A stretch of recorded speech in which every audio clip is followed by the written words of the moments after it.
This clip right here of character Kirk Gantry being exterminated by a Dalek was one of the only clips that we could watch from the Doctor Who episode, The Nightmare Begins. This episode is significant as it is the opening episode of one of the longest serials in the show's history, The Daleks Master Plan, a 12-part epic clocking in at well over 5 hours long. It's a story which is one of the darkest from Doctor Who, with a brutal Dalek plan, political intrigue which reflected the Cold War tensions of the 60s while still ringing true today, and this story is also notable for featuring the first ever companion death. It's a pretty bleak story at many points, but it's brilliant, and this clip of Kirk Gantry encapsulates everything that makes the story so great. It's atmospheric, tense, and the Dalek is cruel and unfeeling. We immediately feel their threats within the story within just this one scene, and it immediately sets the mood for the entire serial. And as a bonus, this moment also acts as an effective reminder of how excellent Douglas Camfield was as a director. The way that the Dalek was shot here was a phenomenal piece of direction, and there's a damn good reason for why this one shot has become so iconic. However, as I said earlier, this one moment used to be one of the only clips that we had of this particular episode. The only other clips that we had was a bit with Kirk Gantry which occurs immediately before the Dalek, this one shot of the TARDIS landing, a few lights for the Dalek city, and a model shot of Marvick Chen Spa landing on Kemble. But apart from that, we had basically nothing from this episode, because sadly, The Daleks Master Plan is one of the unfortunate serials of 1960s Doctor Who which has missing episodes. Now, I'm not going to go into masses of detail on what the missing episodes of Doctor Who are. I'm assuming that most of you who chose to click on this video are familiar with the details of these missing episodes. But for a quick recap, BBC archiving in the 1960s was shite. They didn't see the value in these old takes because there were no reruns or home media back then, and so they wiped and reused this old footage. And this bad archiving practice eventually led to large numbers of 1960s Doctor Who to become missing. Thankfully, Doctor Who fans are dedicated souls who are willing to do anything to watch these episodes again, and so we have thankfully had many recoveries over the decades. Usually it's only a few individual episodes that return at a time, but in the case of the big 2013 recovery, full stories do have the possibility of also coming back. However, since 2013, we haven't had any new missing episode recoveries. We've been stuck at 97 missing episodes for 13 years, and I've been dying for a new recovery. The missing episodes have honestly become one of my biggest niche interests in Doctor Who. I find the mystery of them utterly fascinating, and the idea of a recovery excites me so much. But, more importantly, many of the missing episodes are actually really good. Over the years, I have watched all of the missing serials in one way or another, whether it's through the loose cannon reconstructions or the animations, and I can safely say that many of these missing adventures are some of my favourites from all of Doctor Who. Marco Polo is a beautiful early character study for the show within the backdrop of a grand adventure over China. The Massacre has one of the most touching moments from the show's history. The Macra Terror is a creative, hypnotic 1984-esque thriller with funny giant crabs. The Faceless Ones is honestly a really fun airport romp where I've rewatched the animation quite often. Fury from the Deep is terrifying and is one of the scariest scenes from the whole show, and I just love to see the rest of the serial. And, of course, some of the individual missing episodes have gems of moments which I'd love to see, from the Invasion's helicopter scene to the 10th Planet Part 4. Just the entirety of it. But these stories pale in comparison to the truly legendary missing Dalek stories. The power of the Daleks and the evil of the Daleks portray the Daleks in the most intelligent way that they have ever been portrayed, and these two stories are thrilling watches even within just their audio. And whilst the animations are good, especially Evil's, I just know that it won't be able to compare to the original footage. And also, both of these stories are really important within the show's history, especially Power, so it would be great if we ever got the chance to actually watch them again. But my absolute favourite missing story, and one of my favourite stories in all of Doctor Who, is the Daleks Master Plan. To me, this is where grand-scale Doctor Who peaked. The universe feels large and expansive, the Daleks' threat is felt throughout, there are clear stakes, yet the story is still entertaining thanks to its enjoyable characters and different unique locations. However, it all builds up to a top-tier climax. Episode 12 of the Daleks Master Plan, titled The Destruction of Time, is one of the best individual episodes of the entire classic era. It's a rare Doctor Who finale that's actually satisfying, climactic, and... what's the word? Oh yeah, good! I know, a Doctor Who finale was actually good! Shocking! That almost never happens, you guys are innocent though. But the entire serial is a masterpiece in my eyes. It feels so special and has basically everything that I love from Doctor Who. It's got wonder and imagination that's grounded within a dark reality, but it has some humorous levity when necessary, alongside some excellent characters throughout and a lot of variety across the various episodes. And as a result of my clear love for this serial, it's probably not a surprise that I find its missing status very upsetting. This is a grandiose spectacle of a Doctor Who story which deserves to be revisited by fans for years, yet it can't be as well over half the serial is missing. Thankfully, we have many different audio recordings of the serial which were made by various fans on broadcast, we all owe our lives to them, but there are unfortunately no telesnaps made for the serial, probably because the producer at the time, John Wiles, was too cheap to actually commission them. So all we really had to go off of in this story was a few on-set photographs and a couple of surviving clips which didn't just come from the aforementioned episode 1. There were also some lengthy clips from episodes 3 and 4, which included part of Katarina's death, as well as some film trims from episode 2. And for the longest time, fans could only watch 2 episodes from the serial, episodes 5 and 10, after they were found in 1983 in the basement of a Mormon church of all places. I am not kidding, look it up. And honestly, whilst I do love the Daleks Master Plan, I will fully admit that these 2 episodes aren't the best from the story. They're good, don't get me wrong, but they're not as exciting or atmospheric as many of the others. Thankfully, episode 2 was also recovered much later in 2004, and this episode is a certified banger. It's the episode which features that truly iconic moment of the Daleks burning down the jungle, and it's just a great watch throughout. It's high stakes, it builds on from everything that was set up in the previous episode, it's stunning visually, and it still has time for nice little character moments. You are a very brave man. Rubbish, rubbish, my boy. I'm only doing what has to be done. And it also has one of the most badass lines from Bill Hartnell. If the Daleks are doing something drastic, then we have to stop the Daleks. Now will you shut up, sir? But still, it's a tragic sight. This 12-part masterpiece of a story being reduced to only 3 episodes, 1/4 of the whole experience, and the episodes aren't necessarily the best showcase for the merit of the serial. This fact has always upset me, as I just want to know more about one of my favourite stories, but I always assumed that this was all we were ever going to get due to the simple facts of probability. For the longest time, missing episode recoveries largely happened thanks to overseas sales. For example, The Enemy of the World and The Web of Fear were both found in an old Nigerian television station. Yet unfortunately, the Daleks Master Plan was never properly sold overseas. The only country interested in buying it was Australia, but they later turned it down after finding the serial too violent. So that means that we don't have proper overseas sales for this story, which thus greatly reduced its chances for recovery. The fact that we somehow had 3 episodes surviving was nothing short of a miracle, and I eventually learned to accept that fact. And as a result, I learned to never get my hopes up that another episode of the Daleks Master Plan would ever be found. And what's that? Film is Fabulous has all but confirmed that they found missing episodes? Well, that's awesome to hear! But don't get your hopes up too high. I have a feeling that it'll probably just be something like The Mythmakers Part 3, which would be a cool recovery to be fair, as we know so little about that story. And whilst it has been a while since I've seen it, I do remember enjoying The Mythmakers. Vicky's exit still sucks though. But either way, I doubt this recovery will be for one of the really sought after episodes. It will probably only be nerds like me who'd get excited about it. We now fast forward to the early morning of Friday the 13th of March 2026. Now, by all accounts, this should have been an unlucky day. It's Friday the 13th after all. But my goodness, was it the opposite? Now, it was past midnight and I was just hanging around getting ready to go to sleep, but I first decided to check my phone one more time. And what is it that I see?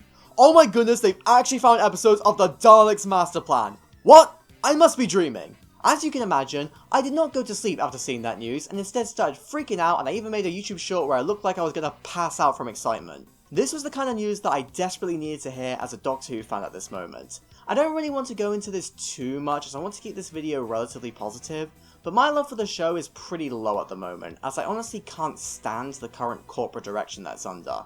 It's just ugly and soulless to me now.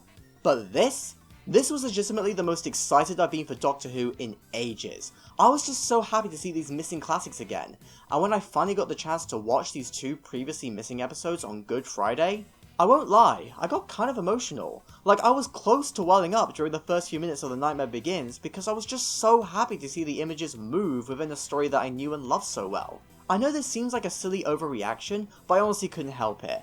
And my goodness, did these episodes live up to my expectations. I already knew that the story was good as we could hear the strengths of the script within the audio, but being able to actually see the way that it was done was both exciting and wonderful. We got to see all the subtleties within the performances, we could fully appreciate Douglas Camfield's amazing direction, and the story is now just much easier to follow along since we actually have this movement. These episodes have gone from being fascinating pieces of lost television history to being damn good pieces of entertainment which I can now watch and enjoy pretty casually if I want to. And because I love the Daleks Master Plan, and I love these episodes, and I love nerding out about missing Doctor Who, I knew that I just had to do a video about this whole situation.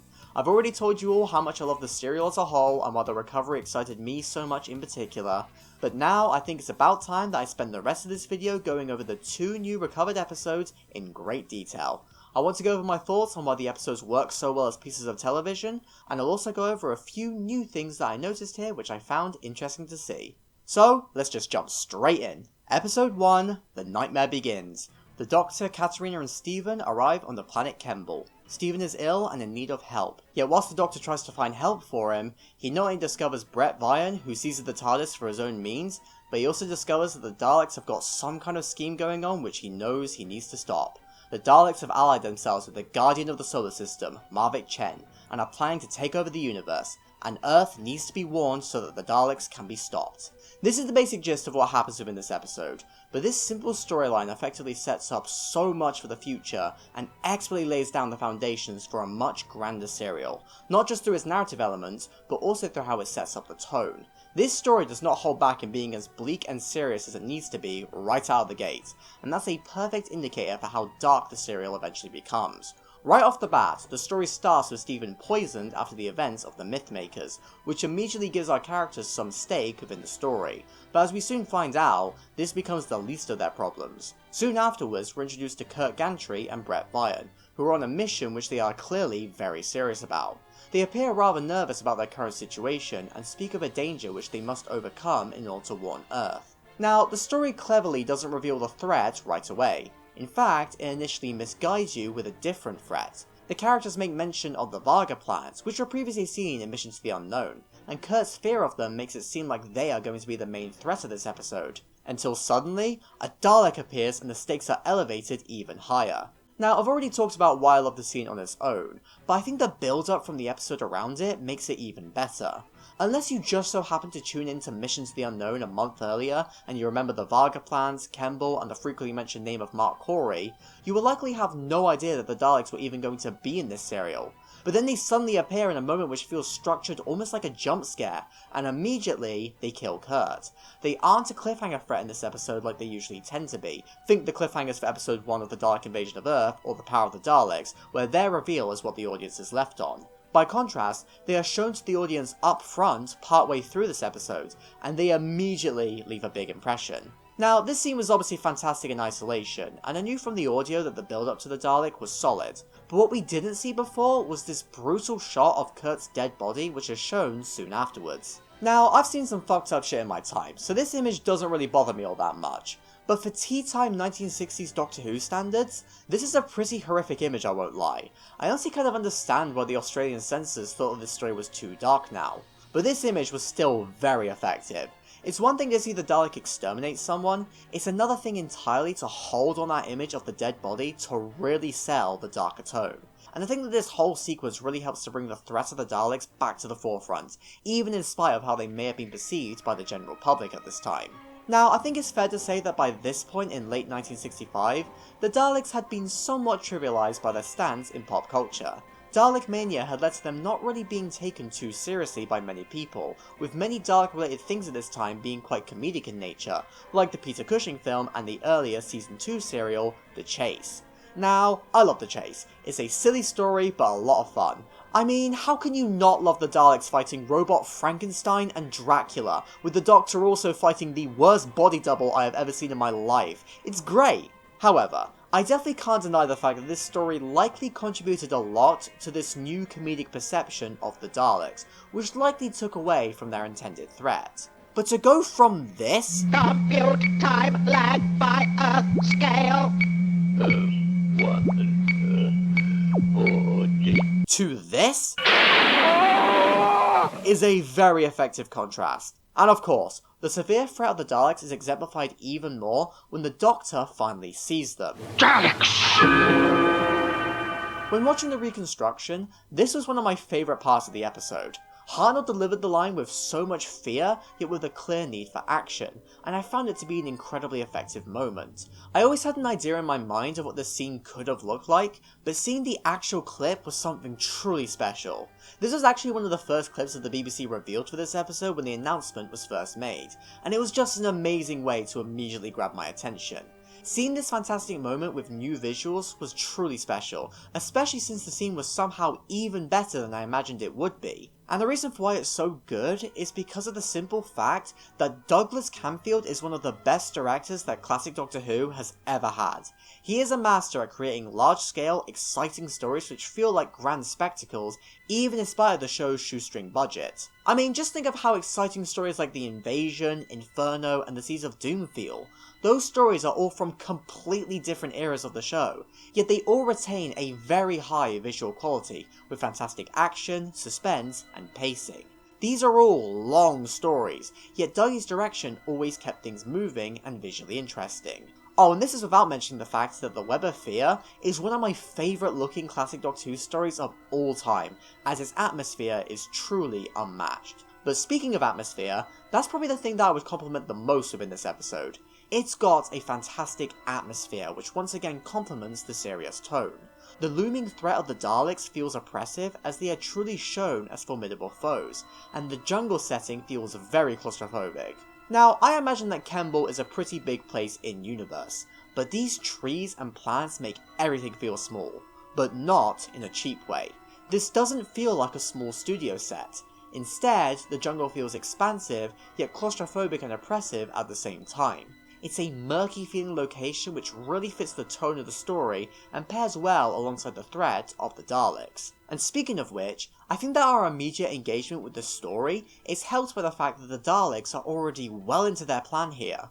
The Doctor hasn't stumbled into a situation where you can stop the Daleks before they do anything. They are already well into exterminating people and have organised their plans and allies well before the Doctor has arrived. And this point is exemplified further by the mere existence of Mission to the Unknown, which aims to show what happens to regular folk when they meet the Daleks without the Doctor's assistance. And to go alongside this point, I find it interesting that within the confines of this episode, we don't actually know what the Daleks' titular master plan is yet. We don't find that out until the next episode, yet we still know that there's something sinister that's happening under the surface, and so the story doesn't feel the need to waste your time, and can instead immediately immerse you into its threat and story. It's very well put together, and it's just brilliant to watch, and once again, Dougie's direction adds so much depth and intrigue to every shot. But it's not just the atmosphere which he's great at portraying, as he also directs the more low-key character moments really well too. I mentioned before that his stories were always able to keep things moving in a way that remained visually interesting,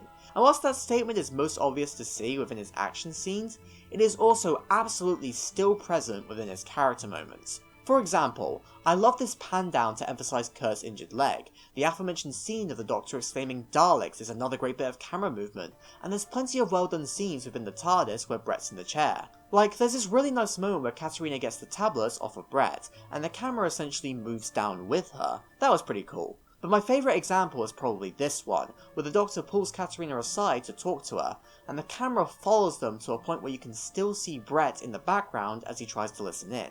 It's a very simple visual, but it adds so much depth to the shot, and it also adds a lot to the characters I feel, as you can properly see the reactions of all three of them quite clearly. And once again, the movement adds a lot to the scene and makes it feel far more visually interesting. What I love about Dougie's direction is that he doesn't aim to just simply film actors on a stage. He instead works with the camera and directs it in such a way that can be moved throughout the set in order to make things feel more alive, almost as if the camera is a part of the production rather than a simple observer. It makes his stories feel so much more dynamic and cinematic, despite being part of a multi-camera television production, and the fact that he's able to capture this large-scale cinematic quality with fluid movements on these big, bulky studio cameras, and usually within only one take, is incredibly impressive, and is also quite inspiring for young filmmakers such as myself. Here's a man who was able to make gold without the Hollywood money, and it's just wonderful to see. I honestly think he could be a valuable director to study. So yeah, I think it's pretty clear through my praises that Douglas Camfield's direction is one of the best things that we finally got to see and appreciate within these recovered episodes. You couldn't really get a sense of what it was like within the photo reconstruction, which don't have real telesnaps to work with, but you can truly see it now, and it's just wonderful to witness. But the other main thing which has been amazing to see within these recovered episodes is, of course, the performances from all the actors. This is the main thing that no missing episode reconstruction can ever fully capture, no matter how hard they try. The animations rarely match the quality of the original performances, reconstructions like the Daleks Master Plan have to rely on completely unrelated images which obviously don't give us quite the same idea of what the performance was actually like on screen, and whilst telesnaps do come closer, they are still only a snapshot. It's nothing compared to seeing all of the real mannerisms on screen. And when you can fully see the performances, you truly get a more authentic idea of what the characters are like. And I think the most obvious example of this here can be seen within Katarina. Now, Katarina has always been a tragic, yet forgotten character within Doctor Who. She first appeared in episode 4 of The Mythmakers, and lasted until episode 4 of this serial, where she sadly dies after being ejected from an airlock. It's a brutal, heartbreaking death, but outside of that, it was hard to really gauge her as a character. She only had the one episode to go off of alongside the audio, and that's really not much. And as a result of that, she kind of ended up becoming a forgotten character. Hell, even David Tennant made a joke about her status within the show. Because I think she got a bum rap. She did like 2 episodes and got punted out of Space Lock, didn't she? All in all, Katarina was kind of just that character who died, and within just the audio, she felt kind of difficult for the audience to truly relate to. She comes from ancient Troy after all, and so she's naturally confused about the concept of space travel. Therefore, she initially feels like a rather distant, confused character. But now that we actually get to see more of her, we can see that there's actually a lot more depth to Katarina than we initially realised, and this was largely thanks to Adrian Hill's very subtle performance, which was previously hard to fully appreciate within just the audio. But now, we can fully appreciate all aspects of her character and Hill's performance. Now, we can see that Katarina is portrayed as a character with a deep curiosity for the universe, which is immensely endearing to watch. Yes, she is a little bit confused about her current situation, but that's nothing compared to how fascinated she is. But she's also got a lot of kindness for those around her. She spends most of this episode caring for Stephen after all, who's a guy she hasn't known for very long, may I remind you, but she cares for him anyway because she knows it's what she should do, and she's even willing to disobey the doctor's orders and instead listen to Brett's sound advice because she knows that giving Stephen the tablet is the correct course of action. She's a little bit confused about the situation and is slightly naive to Brett's threat at first, but she's still intelligent enough to act upon her own instincts, and so she helps Stephen with the tablets. And she's just got this really warm presence to her which persists throughout all of her episodes, and that once again makes her really nice to watch. And between her kindness and curiosity, it's no wonder why the Doctor took an instant shine to her. Speaking of which, it was also really nice to see the Doctor's grandfatherly-like bond that he had for Katarina within these episodes. It emphasises one of many reasons why I love William Hartnell as the first Doctor so much. He is just so caring, almost like a grandfather. Obviously he was the literal grandfather of Susan, but even outside of that, this same warm feeling extended to his dynamics with Vicky and even Dodo, and it's also absolutely present within his bond with Katarina. These two are just lovely to watch together, and they've also got some great moments in episode 3 as well, which I'll discuss later. But on his own, William Hartnell is obviously incredible throughout this whole episode, no matter how crazy his hair gets. Yeah, I know it's implied that the reason for why the Doctor's hair is this messed up is because he got into an off-screen fight with Brett, but that doesn't stop this image from being any less funny. I have never seen the first Doctor's hair this crazy before. It's great, it's almost like Doc Brown in a way. I want it framed and put on my wall. Although, this crazy hair is still not as big of a cock-up as Kurt's different beard length between shots. Now, I had heard about these makeup goofs long before the recovery, thanks to one of Josh Schnetz's documentaries, but it was surreal to actually see them on screen here. But anyway, makeup malfunctions aside, I think Hartnell truly sells all the emotions here. He's got the grandfatherly-like care for Katarina, the terror over the Daleks' threat, and we even get to see his more jovial side. One of my all-time favourite things about the first Doctor is the fact that he's such a little goofball. Honestly, I'd call him the funniest Doctor of them all, as he always has so many moments which just crack me up. There you are, young man. What do you think of that now, eh? A Viking helmet. Maybe. What do you mean, maybe? What do you think it is, a space helmet for a cow? And it was wonderful to see another example of goofy Hartnell here. In this episode, there's a bit where he puts Brett into the magnetic chair, and he's just laughing his ass off whilst he's explaining to Brett how he's stuck there and can't move. It's a moment which isn't inherently funny on its own, but Hartnell just leans into the Doctor's silliness in this moment, which thus makes the scene an utter joy to watch. It is just so hard to not laugh alongside him. Also, as a side point, it was really cool to finally see the funky sci-fi chair that Brett was put into. Until this recovery, we all just assumed that the magnetic chair was a regular ass chair, but no, it was actually something much more unique. Yet strangely enough, the chair that was used in the reconstruction can actually be seen in the background of the real shot. That's a pretty funny coincidence, wouldn't you say? And on this topic of Brett in the chair, you don't need me to tell you that Nicholas Courtney is utterly fantastic in this episode. We've all seen him as the Brigadier. We know how good Courtney is as an actor, as he can truly command the screen in every moment. But even before his most iconic role, he still had a strong gravitas and stage presence to him. Brett Vian is the kind of man who can walk into a spaceship and take it over with just his words, as evident in episode 2, and Courtney's performance is able to make that kind of character convincing. And that can be seen here when Brett threatens the Doctor and takes over the TARDIS. He's on a mission, and he's not going to stop at anything, and you can really see that determination within the performance. Yet Courtney also ensures that Brett is sufficiently three-dimensional, as he's not a villain. He's a desperate human trying to warn Earth about the Dalek threat, and whilst he can act violent, he's not a mindless killer.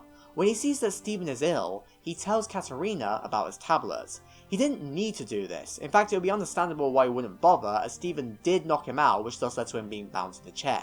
But he helped Steven anyway because it was the right thing to do. This moment just makes him a far more interesting character, and Courtney's performance effectively shows Brett in this moment lowering his guard and becoming more open and human.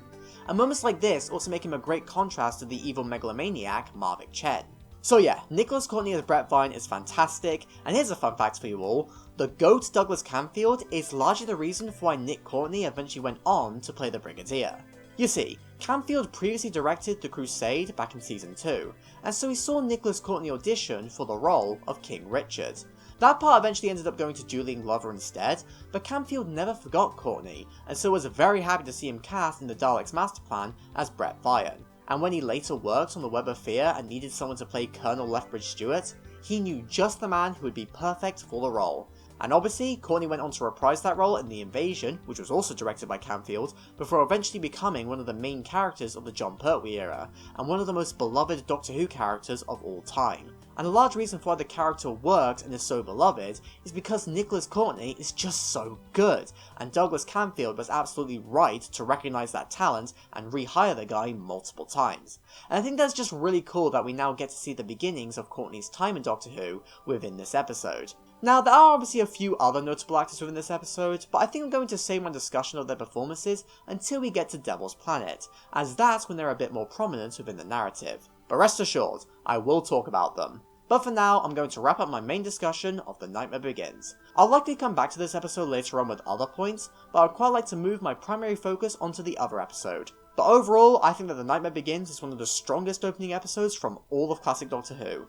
It perfectly sets up the plot, tone, atmosphere, and many other characters, but it's also a great watch on its own merits. It's an impeccably well-directed story which can make you truly feel the oppressive, looming threat of the Daleks, which remains engaging even though the audience is out the loop on what they're actually up to, yet the episode never takes time away from its strong character moments, with there being plenty of nice scenes within the TARDIS. It's basically got a bit of everything, and is so much more than just the setup episode, and it was truly amazing to finally get the chance to watch it on screen. This was always one of the most memorable episodes of the serial for me, even back when I saw the reconstruction, and so many of these moments really stood out in my mind over the years. Therefore, I was really happy to see what the scenes actually looks like. And honestly, most of the episode holds up to what I imagined, outside of the hair and makeup issues, but like I said, I still kinda love them. So yeah, this is a phenomenal episode all around, and getting the privilege to actually watch it is something that I'll be forever grateful for. And the best part is that we still got a whole other episode to talk about. But before I discuss episode 3, I first want to quickly recap the second episode, Day of Armageddon, in case it's been a while since you've seen it. As I said before, this episode has been recovered since 2004, and because it already existed, I don't want to discuss it in this video as I want to focus my attention on the new stuff. But it is still a fantastic episode as I mentioned before. Either way, what you need to know about this episode is that the Daleks are working with Mavic Chen and the other planetary delegates to take over the universe with their time destructor. And in order to stop this from happening, the Doctor disguised himself as the delegate Zephon in order to steal the Terranium core of the time destructor. The characters get ready to make their escape in Mavic Chen's spa in order to warn Earth and get the core away from the Daleks. And this now leads us on to Episode 3, Devil's Planet. After a close call, the Doctor and co escape Kemble in the spa and are en route to Earth. That is, until they find themselves crash landing on the penal planet Desperus, love that name, with the Daleks hot on their trail. They quickly try to escape the planet, but danger looms nearby. Now, based off of this plot summary, you can probably tell that this episode has a lot less going on than the previous two. A lot of it takes place on this one spaceship, and the only major plot related thing that happens is the landing on Desperus. By contrast to what came before, this is a far simpler and more low-key episode, so much so that you could potentially argue that it's a bit fillery, and with a 12-part serial like this, there is inevitably going to be some filler. But I personally wouldn't have it any other way. Episodes like this give the long serials time to breathe, as we are able to take a rest from the intensity that came before, and instead, it gives the characters a necessary chance to develop. And I think we're at a good point in the story to have these character moments. There's been a lot of plot up to this point, and in the next episode, everything starts to go wrong with both Katerina and Brett dying. But those deaths wouldn't hit as hard if we didn't get to spend more time with them here, within the more low-stakes spaceship setting. Now, I definitely won't pretend that I consider Devil's Planet to be quite as good as the two episodes that came before it, as it naturally isn't as consistently tense or memorable for me, but that doesn't stop it from being a fantastic episode all around, and I still value its importance within the wider serial. And even though it's much more low-key and character-driven, it's still got a fantastic atmosphere to it which can be seen through the Daleks, who are still very explicitly shown to be a major threat. Even though our main characters don't interact with the Daleks directly here, we still feel their presence within the background, as the episode makes the effort to keep cutting back to them, and it never forgets to show their threat. And this point can most obviously be seen within this moment with the character Zephon. Now, Zephon is obviously not in good leagues with the Daleks at this point, as the Doctor did successfully overpower him and take his clothes, which thus led to the loss of the Terranium core. And as many of you know, the Daleks do not tolerate failure of any kind. So when we see him being interrogated for his mistake, we as the audience immediately know what's going to happen to him. Zephon tries his best to stand up for himself, but we already know that his efforts will be in vain. He was basically as good as dead the moment that he entered the room. But the episode really holds on the scene and drags it out, and I found that to be really effective. The intensity grows more and more as we desperately wait for the moment where Zephon is killed, as we know it's inevitably going to happen, and the actual build-up itself is just superb. Once again, Doug is on top form with the direction through how he shows off the Daleks. There's this brilliant shot where you can see the Daleks slowly surround Zephon until they trap him into the wall, and that's where he's killed. The blocking of all the Dalek props is superb, and it really sells how you're not going to get away from them very easily, and that makes the Daleks feel really intimidating. And it's amazing that a scene like this is as effective as it is, even in spite of the fact that one of the main characters is literally a dude with seaweed on his face. But that's the beauty of classic Who. It may look silly and a bit cheap from a glance, but a good director can really sell the scene regardless. When you're watching, you don't care that Zephon looks a bit strange, you care much more about the threat that the Daleks pose. It's just brilliant to see. And even beyond these explicit moments, the Daleks are always in the back of your mind here, which thus helps to keep the stakes really high. And I think that the frequent references to Mark Corey also help to keep the Daleks ever present within the narrative. Now, as many of you know, Mark Corey only appeared once in Mission to the Unknown, which is an episode that is also sadly missing, although the U-Clan recreation is nonetheless an excellent way to watch it. Yet in spite of Corey's short screen time, he adds a lot to the atmosphere and world building of this serial. The Doctor has no idea who he is, as in the context of the Daleks Master Plan, he's just another poor victim of the Daleks who tried to warn Earth of their threat before Brett arrived. But if you're aware of Mission to the Unknown, his presence hits even harder, and throughout these first 3 episodes, we are constantly reminded of his existence through this little mini storyline where the characters slowly learn more about him. In episode 1, he's frequently mentioned and the Doctor finds his skeletal remains alongside a recording. In episode 2, we are reminded of him again when the Doctor gives Brett that same recording for safekeeping. And in episode 3, we finally get to hear the recording that the Doctor found. These moments are all quite small in isolation, but when put together, it's quite rewarding to see the developments, especially for those who have seen Mission to the Unknown. even if the audio used in this episode was strangely enough not the original audio with Edward D'Souza. Either way, thanks to these references alongside the scenes which show their menace, the Daleks' threat are able to remain strong within Devil's Planet, even though they aren't the primary focus of the episode. However, what I think Devil's Planet excels at the most is its world building. This whole serial makes a very clear effort to make the year 4000 feel alive. It's not just the setting for the story, it's a whole universe with people under threat, and I found that really interesting to see here. Sometimes these episodes will take a break from its main narrative in order to expand upon the world building, and I always found that to be really fascinating to watch. And in the case of this episode, there's a lot of time dedicated to expanding upon the planet of Desperus. Now, the idea of a planet where prisoners are dumped is a really interesting one which feels very distinctly Terry Nation, and I say that because it's actually an idea which he later revisited within Blake 7 with the planet Cygnus Alpha.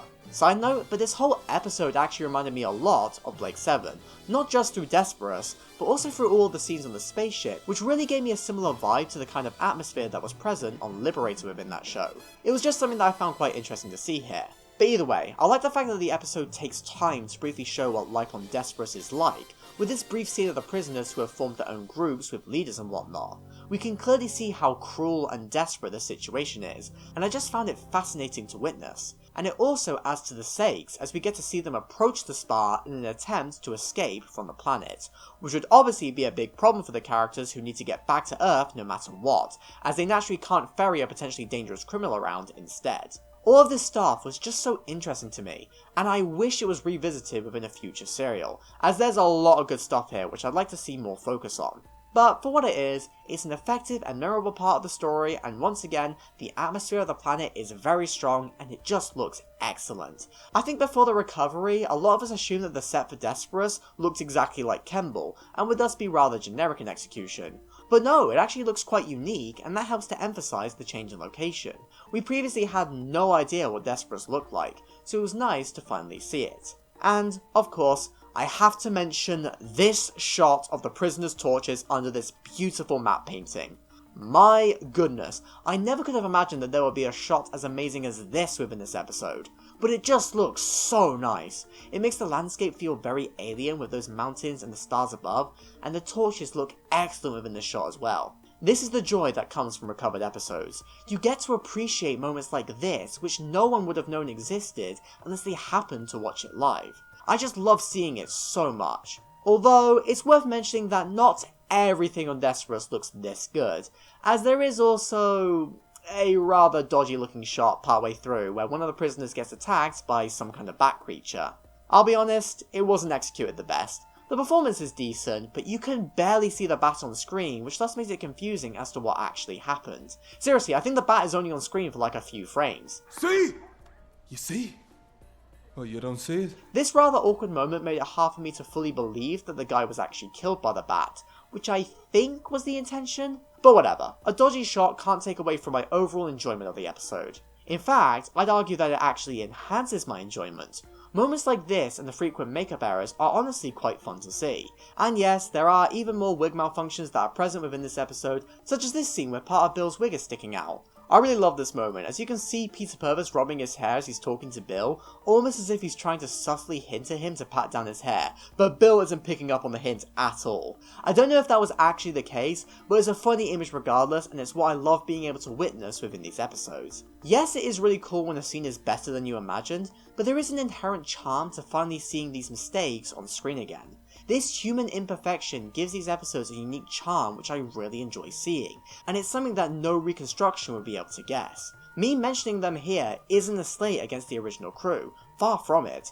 It's instead something that I enjoy and cherish seeing, as it adds a very distinct value to the production. Classic Doctor Who was made with little money but large ambition. Sometimes it worked and sometimes it didn't. But that's its charm, and I think that these two episodes capture both sides pretty well through its overall stellar quality, even alongside a few mishaps here and there which don't ruin the episode for me, but are still fun to finally witness. But either way, what I was trying to say is that, with the exception of one dodgy shot, I mostly really like the Desperate stuff. Although I would have also liked to have seen more from it, as it is a bit generic in execution, I'll fully admit. But still, it's cool to see and it adds a lot to the atmosphere and world building here. And on this topic of the great world building, I want to briefly turn my attention back to The Nightmare Begins, as there's one big scene from that episode which I didn't discuss in my segment on it, but it's relevant to this point that I'm making now. You see, there's a whole scene where the focus is primarily on these two people from Earth. They never actually appear again within this serial, they are only in this one scene, kinda like how the prisoners on Desperate only appear briefly. But it once again adds a lot to make the universe of this serial feel alive, and this scene also effectively sets up the character of Mavic Chen superbly well. Within this scene, we see the characters really big him up as this truly wonderful guy. He is the guardian of the solar system after all, and the characters really seem to respect him.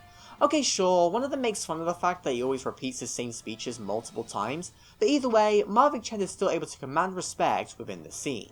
And I think that this moment really helps to give us a clear idea of the importance of Mavic Chen's role and status within the universe. And that makes it all the more effective when we find out that he's working for the Daleks. Many people on Earth adore and respect him, yet he's betraying them all for more power. And speaking of this moment where he finally meets the Daleks, I have something important that I need to say about it. Holy shit, Mavic Chen literally does the Plan 9 from outer space greeting. Like, there's no other way I can describe it. He crosses his arms over his chest, just like they do in the Ed Wood classic. Now, I have no evidence to say whether Kevin Stoney or Douglas Camfield had actually seen Plan 9 from outer space and wanted to reference the legendary bad movie, but what I do know is that this image made me unnecessarily happy. What can I say? I'm an Ed Wood fan, and Plan 9 from outer space is one of my favourite films. Of course I'm going to take this opportunity to gush about it. Either way, going back to Mavic Chen. When we get to see more of him throughout the serial, that established perception of him that we had in this earlier scene completely crumbles as we realise that he truly is an evil megalomaniac. And we get hints towards this within episode 2, as we learn that he's been using Earth's resources to mine terranium from Uranus. Uranus. No, it can't be! It came from Uranus! I know it did! However, it's this episode where we truly get to see how unfeeling and sinister he is. Compared to the previous episode, he's much more in the background here, with the Daleks having the more noteworthy presence. But this greater focus on the Daleks means that we get an opportunity to witness a more clear look into Mavic Chen's true personality, as he doesn't need to use his words like he does when he's interacting with the delegates. He can instead act like his true self. And I think that the best showcase of his character in this episode can be seen in that aforementioned moment where Zephon is killed. Zephon is very clearly scared for his life in this moment, yet Mavic Chen does not care one bit. In fact, he's not only standing well back and getting the Daleks to do the dirty work, but he's even resting his hand on this console while Zephon is being killed. He does not give a shit, but this moment effectively says so much about his character. He's got his own goal in mind, and he does not care who pays the price, so long as it's not him. The Daleks may be the bigger threat within the story, but Mavic Chen is still a truly evil presence alongside them, and is an utterly fascinating character to watch. He's well spoken and charming enough on the outside, but he's also deeply apathetic and power hungry within. And, of course, Mavic Chen would be nothing without Kevin Stoney's excellent performance. Kevin Stoney is amazing at playing human villains who are able to stand out even alongside an iconic Doctor Who monster.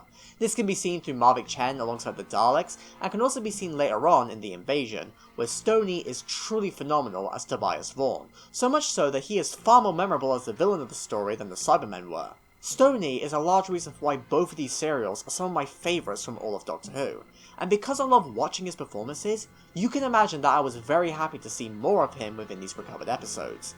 He's just so deliciously evil, and every time he's on screen, your attention is hooked to him. He is truly phenomenal. And seeing as I'm talking about the performances again, I may as well go over the main cast once more. First up, I haven't yet discussed Peter Purves as Stephen Taylor within this video, and there's a very simple reason for why. He doesn't actually get much to do within episode 1. He spends most of the episode sick after all, and his only major action is being the one who knocks out Brett. Whilst shirtless, which is a fact we didn't know before the recovery. Well, this is great news for all of the Doctor Who fans who love seeing shirtless companions. Now please find copies for episode 1 of The Smugglers and the Macra Terror. World peace will be achieved on the day that we finally get to see shirtless Ben. Awooga! However, while Stephen does get more to do in this episode, I still wouldn't call him the most significant character here. Now, I still think that Peter Purvis is excellent, as he always is, and I do really love Stephen as a character, as he almost feels like an equal to the Doctor in a way, as he's willing to call him out at many points. However, he doesn't really do all that much to particularly stand out within this episode. His role kinda blends in with Brett after all, as both characters are what you describe as the headstrong macho men of the group who work together to fix the spaceship. But I don't mind him being rather unmemorable here, as he is still very charming, and it's just nice to see him on his feet again. Plus, he makes up for his minimal role here within the later parts of the serial, as he's great alongside Sarah. But in the context of Devil's Planet, it's definitely the other characters who stand out much more. Now obviously, William Hartnell and Nicholas Corney are just as fantastic here as they were in episode 1, but I haven't got much else that I need to say about them which I haven't already said. They retain their strong personality from the previous episodes, with Brett remaining level-headed and in control, and the Doctor being equal parts determined and focused, but also kind to those who he cares for, particularly Katerina. And once again, we get plenty of nice moments between the Doctor and Katerina within this episode, as we get to see them work together in order to protect the ship from the prisoners. Their bond still feels very warm here, and I, of course, have to talk about just how good Katerina is in this episode, and how we can once again very clearly see her wonder and curiosity for the universe. And I think that this fact was perfectly exemplified within one shot. You see, there's a bit where the Doctor calls Stephen out for asking too many questions, and he then points to Katerina as being much better off for simply looking and learning without questioning everything. Now, in the reconstruction, this moment cut to a generic stock image of Katerina, and so it never really stood out in my mind as being a particularly memorable scene. But in the real episode, we instead cut to this beautiful shot of Katerina touching the glass with the stars on the other side, as she just takes in what she's seeing. This is a simple moment which says so much about her character, and the beauty of the shot really helps the audience to feel what Katerina is feeling. It's a really lovely moment, and it stood out to me ever since first viewing. In fact, dare I call it my favourite shot of these episodes which we didn't already know about? It was just a truly wonderful surprise to see it, and it once again made me care so much for Katerina. And my growing love for Katerina as a character only makes my knowledge of her death even more heartbreaking. She was such a kind young soul who didn't deserve what happened to her, and I just know that if episode 4 is ever recovered, I am most likely going to cry. Honestly, I think I did actually cry at her death whilst watching the reconstruction, but I already know that any new footage is just going to break me. And on this topic, the cliffhanger for this episode is phenomenally well done. The sudden hostage situation is honestly quite scary with how it was executed, and it just makes me want to immediately watch the next episode, even though I sadly can't. But overall, whilst I don't think that Devil's Planet is a perfect episode, as it is rather simplistic and I would have liked some expansions to the Desperate stuff, it is still utterly fantastic. It's nice to take a breather so that we can get these character moments, and there's some truly beautiful shots here which were just wonderful to discover, like the aforementioned Katerina shot, the map painting, and this shot of the spar taking off from Kemble and flying into space. This was a really unique visual as well, and I just love seeing it. And I think that finally seeing visuals alongside the episode helps to make it much more engaging, and it retains the previously set up atmosphere really well. And as you can guess, I am forever grateful to see its recovery. I think it's quite poetic that within this episode, there's a scene of the Doctor telling Stephen that not many people have been able to see the Terranium, and that he should value what he's seen. Just like how we should value the fact that we finally be able to watch these two episodes for the first time in 61 years. And my goodness, was it worth the wait. So yeah, those are my very in-depth thoughts on the recently recovered episodes of the Daleks Master Plan. This recovery has honestly made my entire year. This was legitimately some of the best media-related news that I've seen in quite a while, and it was just a joy to be able to watch these episodes for the first time and gush about them with you lot. And it was also nice to finally get the chance to talk about Doctor Who again on this channel for the first time in well over 3 years. Dang. But for as much as I love talking about the quality of the episodes themselves, I want to bring attention to the fact that I wouldn't be talking about them today if it wasn't for the recovery. And this recovery wouldn't have happened without the time and effort that Film is Fabulous puts into preserving media, and I want to give them the attention that they deserve. They are a very important charity. Their goal is to preserve any private film collection in order to make sure that they are safe and don't fall to bits. Media preservation of any kind is important, and Film is Fabulous knows that, and I greatly respect their efforts to keep these collections alive. I especially respect the fact that they are ethical with their actions. They are not treasure hunters looking for missing material. Instead, they treat film collectors as people and respect their boundaries as they preserve and archive their entire collections, whether there's missing material or not. This is an approach which I deeply respect, and I certainly respect it a whole lot more than the oftentimes selfish approach of people like Ian Levine. And I just want to give this team the credit that they deserve. And because they are a charity who relies solely on donations in order to operate, I've decided to leave a link to their donation page in the description.